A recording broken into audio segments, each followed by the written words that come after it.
जे फूलमाला पिंधाउछन इटा सब हिंदू के हट करूचे आ पताका आसला केनु प्रशासन के केंता देखाने गला एतकी बड़ तिरंगा के इमना बुलावाटा इमनकर जेन हाईकमांड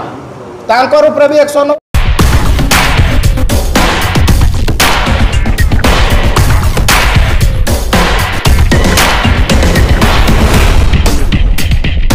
पहला थर आज बरगढ़ रे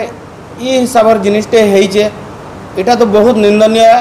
आ जेन माने दोषी हन ताकर ऊपर पूरा कड़ारू कड़ा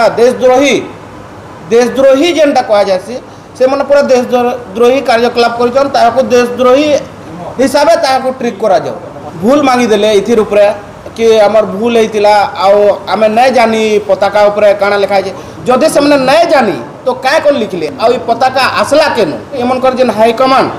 तांकर ऊपर भी एक्शन हो आ प्रशासन जेन फूलमाला पिंधाउछन इटा सब हिंदू के हट करूचे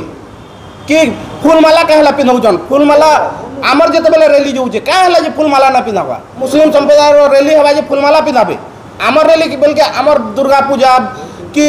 आम जते बेले बजरंग दल रो हनुमान जयंती कैंसी दे फूलमाला ना पिंधावा तो आज क्या है फूलमाला पिंधाले आतकी आज तांको एड़े बड़ तिरंगा एमने करी किंद्रौतिले प्रशासन के देखाने गला प्रशासन के केंता देखाने गला एतकी बड़ तिरंगा के इमना बुलावाटा आ इहादे कहूचन आमे जानी न पारलु ठीक अच्छे काली एतकी भीड़ भितर जदि कैंसी जगह मर्डरटे हो जाता बेले भी प्रशासन जानी न पारता जेन माने दोषी हन ताकर ऊपर दृढ़ कार्यानुष्ठान करा।